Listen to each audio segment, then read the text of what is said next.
Jabatan Kemajuan Islam Malaysia JAKIM menafikan dakwaan kononnya melindungi pihak tertentu susulan isu penarikan balik sijil halal dua syarikat produk kopi dan biskut tempatan.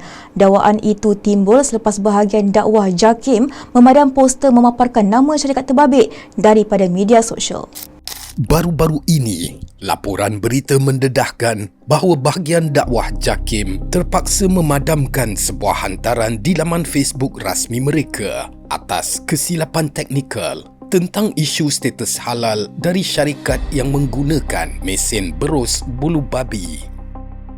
Laporan yang tular ini akhirnya memaksa Timbalan Menteri Agama YB Senator Marhamah Rosli untuk tampil memberi jawapan.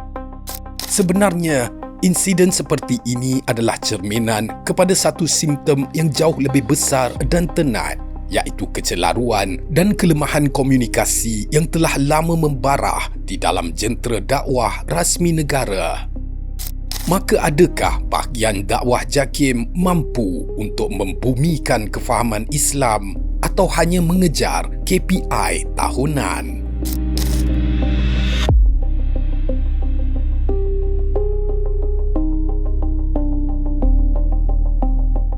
Assalamualaikum dan selamat kembali ke Domir TV.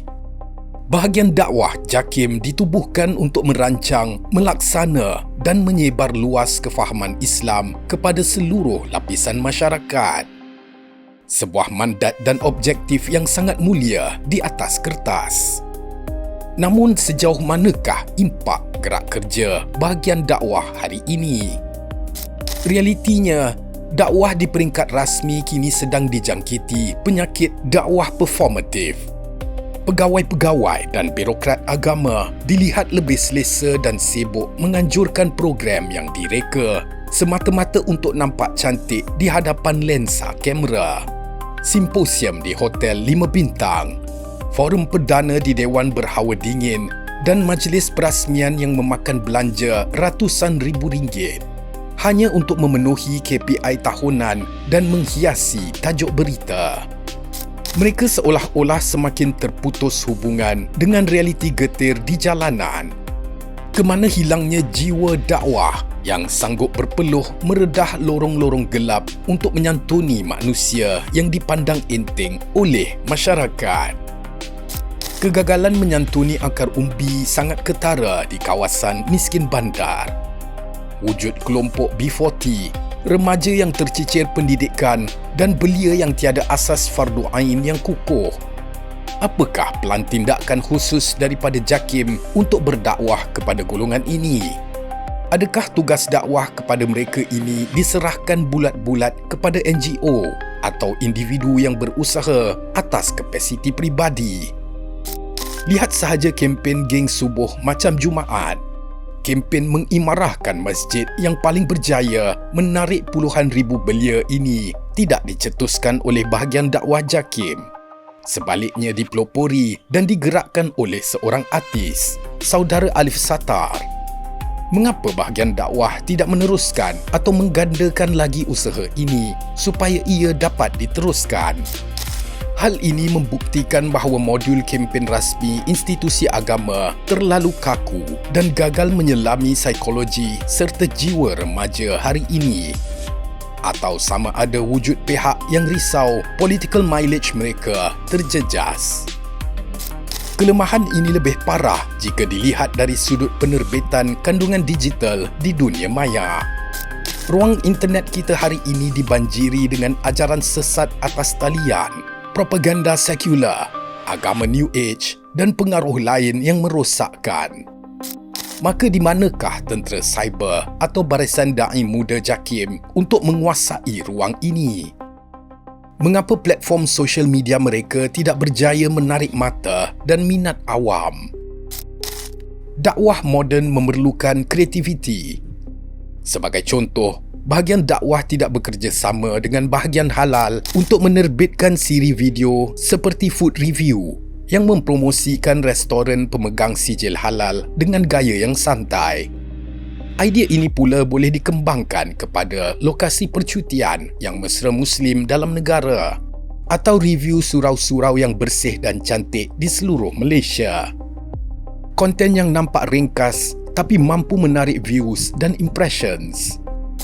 Mengapa tiada dokumentari pendek yang mengangkat kisah inspirasi rakyat biasa? Ramai umat Islam hari ini yang berjaya bangkit daripada kesusahan atau tekanan asbab mendekati agama Islam dan berpegang teguh pada tali Allah Subhanahu wa Ta'ala. Kisah-kisah seperti ini menarik emosi ummah dan menghidupkan paradigma yang positif. Dakwah itu luas, tetapi fikiran kita yang menyempitkannya. Hari ini, rakyat saling membenci. Retorik kafir-mengkafir dan budaya mencaci sama sendiri dengan kutukan menjadi barah yang dinormalisasikan. Di saat umat sedang berpecah belah menunggang agama, rakyat tertanya-tanya, di manakah suara JAKIM? Sebagai institusi tertinggi, JAKIM sepatutnya menjadi kompas moral yang berkecuali dan lantang bersuara bahawa Islam itu jauh lebih suci daripada politik kepartian.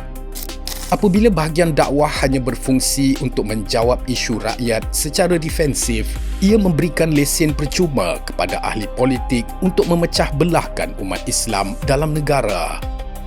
Maka ambillah langkah proaktif dan mulakan gerakan dakwah berlandaskan konsep memerangi politik asabiyah. Maka perkara ini secara langsung terkait dengan keharmonian antara agama. Apabila masyarakat sesama Islam pun sukar untuk berdamai, ini kan pula dengan agama lain. Kerajaan sentiasa melaungkan perkataan toleransi, tetapi toleransi tanpa kefahaman adalah satu ilusi yang rapuh. Pepatah Melayu berbunyi, tidak kenal maka tidak cinta.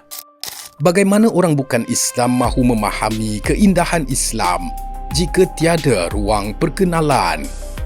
Dan bagaimana umat Islam mahu memahami rakan-rakan Hindu, Kristian atau Buddha jika kita hanya hidup di bawah tempurung sendiri? JAKIM sepatutnya menerajui wacana dialog harmoni antara agama. Angkat dan terbitkan kisah-kisah rakyat jelata berlainan agama yang bersahabat baik dan saling membantu. Tunjukkan kepada dunia bahawa Islam di Malaysia benar-benar membawakan nilai rahmah supaya dapat terus membasmi ketidakpercayaan antara agama.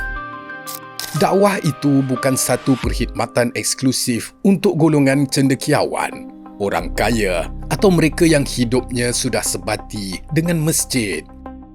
Di dunia moden ini, wujud rakyat yang hanya bergelar Muslim pada kad pengenalan sahaja. Mereka keliru, terasing dan mendahagakan bimbingan tanpa dihakimi.